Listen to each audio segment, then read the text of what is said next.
Assalamualaikum warahmatullahi wabarakatuh. Perkenalkan, nama saya Novi Andika Zuhuruddin dari kelas Usuluddin A. Dan di sini saya akan menerangkan matkul Rasul Usmaniyah yang berjudul Ziyadatul Ya. Kalimah-kalimah yang diberi ziyadah ya ada 3 macam, yaitu yang pertama sebelum ya zaidah hamzah yang berharokat kasroh dan tidak didahului alif. Yang kedua, sebelum ya zaidah hamzah yang berharokat kasroh dan didahului alif. Dan yang ketiga, sebelum ya zaidah bukan berupa hamzah yang berharokat kasroh ataupun didahului alif. Di sini saya akan menjelaskan 3 macam ziyadah ya. Yang pertama yaitu sebelum ya zaidah hamzah yang berharokat kasroh dan tidak didahului alif. Para ulama perawi Rasul Usmani ittifaq memberi ziyadah ya pada 3 kalimah berikut, yaitu nabai yang terletak sesudah min nabai, khusus di surat Al-An'am ayat 34. Selain dari itu, walaupun terletak sesudah min seperti pada surat Al-Qasas ayat 3 min nabai, atau tidak didahului oleh min seperti dalam surat Al-An'am ayat 67 likulli nabain, tidak ada ziyadahnya. Contoh kedua, afain di 2 tempat dalam Al-Quran, yaitu di surat Al-Imran ayat 144, yaitu afaim mata, dan surat Al-Anbiya ayat 34 afaim mitta.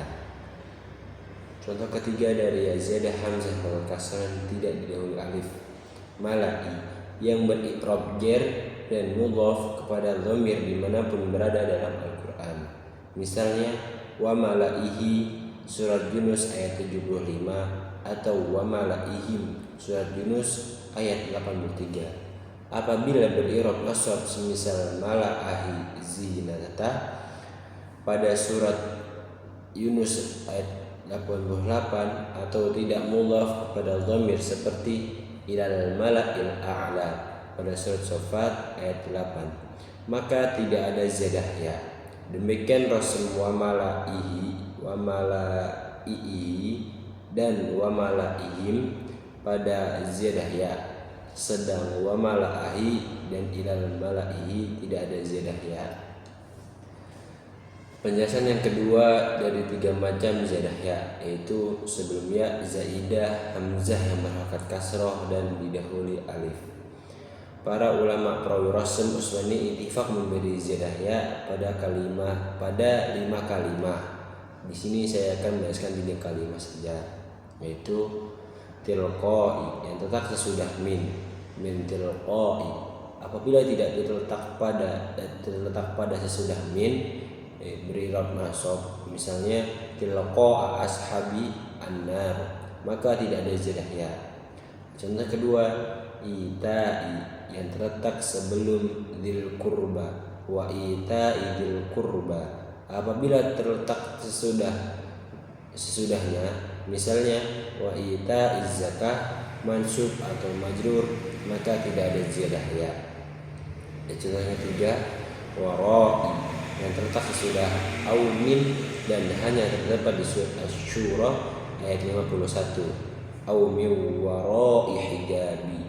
Apabila terletak di selain surat Asy-Syura ayat 61, misalnya wa kana wara'ahum, yaitu surat Al-Kahfi ayat 79, wa min wara'i ishaq surat Hud ayat 71, dan wa min wara'i junub surat Al-Hasyr ayat 12, maka tidak ada ziyadah ya.